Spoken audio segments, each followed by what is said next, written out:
Assalamualaikum warahmatullahi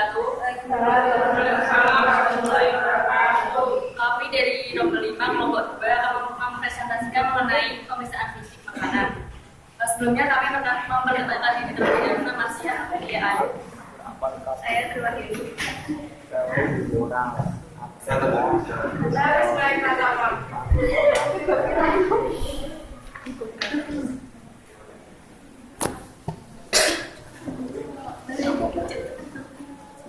Yaitu pengertian sanitasi makanan. Sanitasi makanan adalah upaya untuk mengendalikan faktor makanan, tempat dan perlengkapannya yang dapat atau mungkin dapat menimbulkan penyakit atau gangguan kesehatan. Dalam hal ini, makanan mempunyai beberapa pemeriksaan, misalnya pemeriksaan fisik, yaitu pemberian fisik. Fisik adalah di mana kualitas kondisi umum secara objektif berdasarkan standar fisik yang nampak dari suatu bentuk. Prinsip uji fisik yaitu pengujian dilakukan dengan cara kasat mata, penciuman, perabaan, dan pengecapan dengan alat-alat tertentu yang sudah dicampur secara akademis. Parameter pemeriksaan fisik makanan dapat dideteksi dari penampilan fisik makanan yang terdiri dari bau dari makanan, rasa dari makanan, warna dari makanan, dan bentuk dari makanan.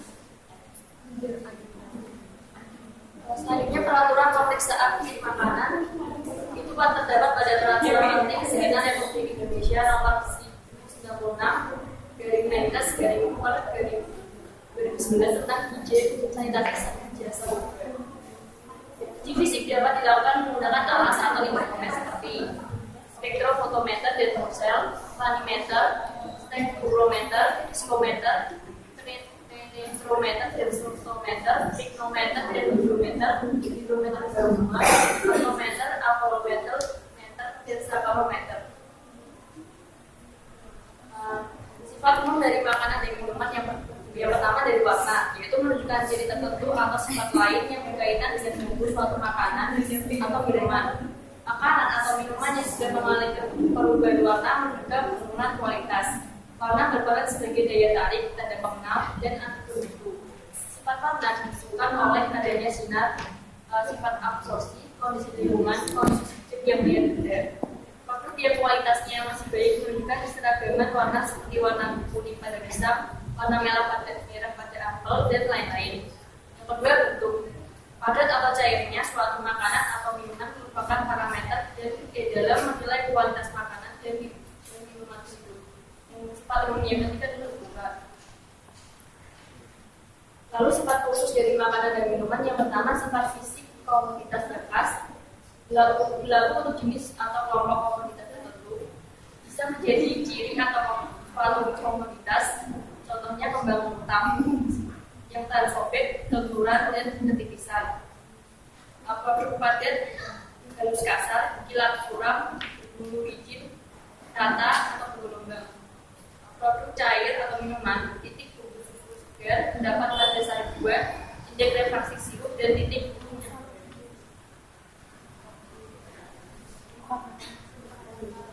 Kemudian prosedur pemeriksaan fisik makanan. Yang pertama itu ada bau dari makanan. Menilai apakah makanan itu baik atau buruk berdasarkan baunya dapat dilakukan dengan cara mencicipinya dan indera pembau yaitu hidung. Jika masih segar, maka dapat disimpulkan bahwa makanan tersebut masih layak dimakan. Tapi jika berbau wangi atau busuk, makanan tersebut sudah tidak layak untuk dikonsumsi.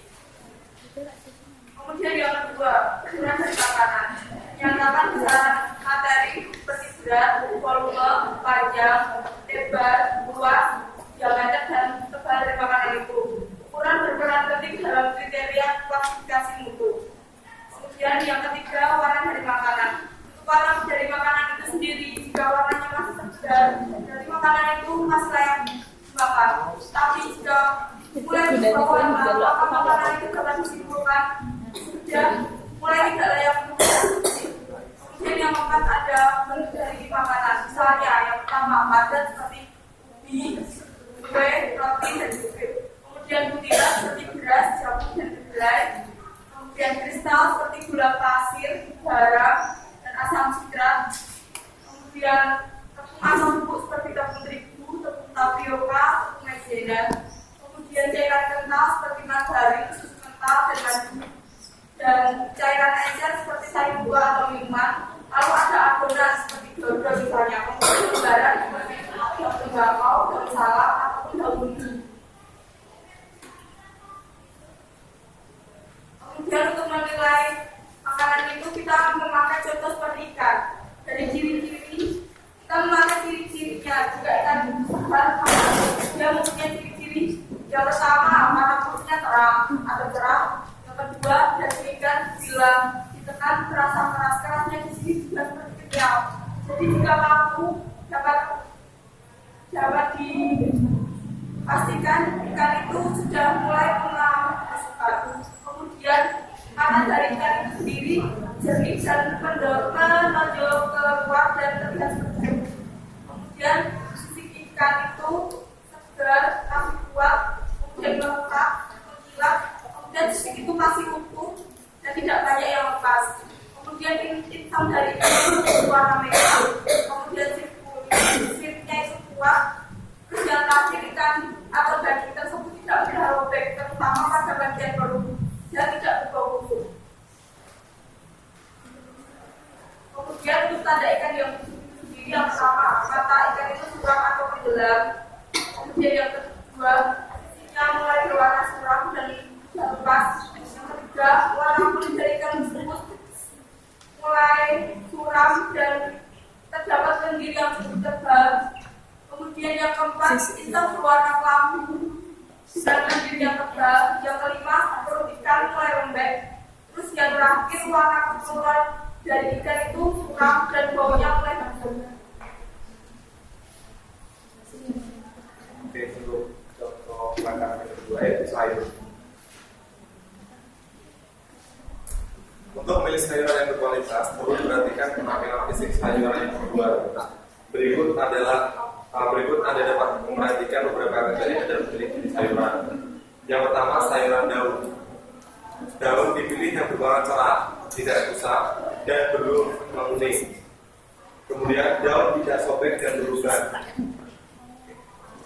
Kemudian tulang daun terlihat jelas. Kemudian batang daun mudah dipatahkan. Kemudian daun tidak terlalu tua. Dan untuk sayuran buah, sayuran tidak pecah atau lemah. Sayuran tidak berair, tidak lunak, dan tidak berbau busuk. Untuk cabai dan tomat sebaiknya dipilih yang sudah tua atau masak. Sayur untuk lapan dipilih yang masih muda. Kemudian sayuran kolong. Kolong sayuran dipilih yang masih muda. Kemudian batas antara biji belum jelas. Kolong mudah dipatahkan. Kemudian tidak berlubang atau terpilih-pilih. Dan untuk kolong yang diambil bijinya dipilih kolong yang sudah tua. Kemudian terakhir sayuran ubi. Sayuran ubi tidak berlubang-lubang. Kemudian ubi tidak lunak dan berair.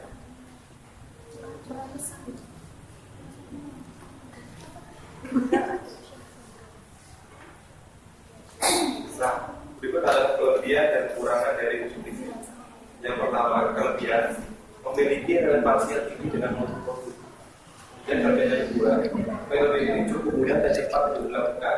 Hasil pengukuran dan pengampatannya juga cepat diperoleh. Kemudian dapat membantu analisis usaha untuk meningkatkan produksi atau pemasarannya.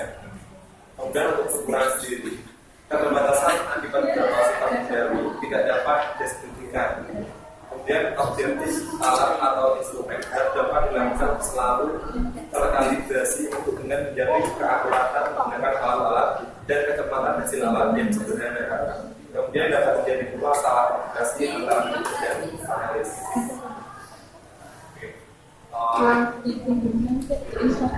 Dari presentasi dari kami, apa ada pertanyaan?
Ya,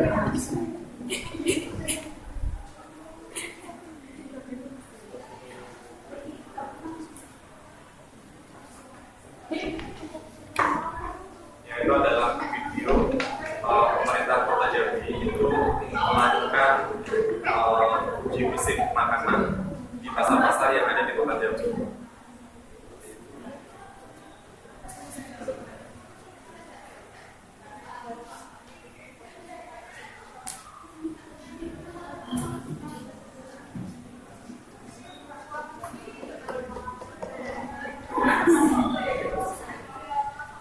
Presentasi kami, maaf apabila ada kekurangan masalah warahmatullahi wabarakatuh.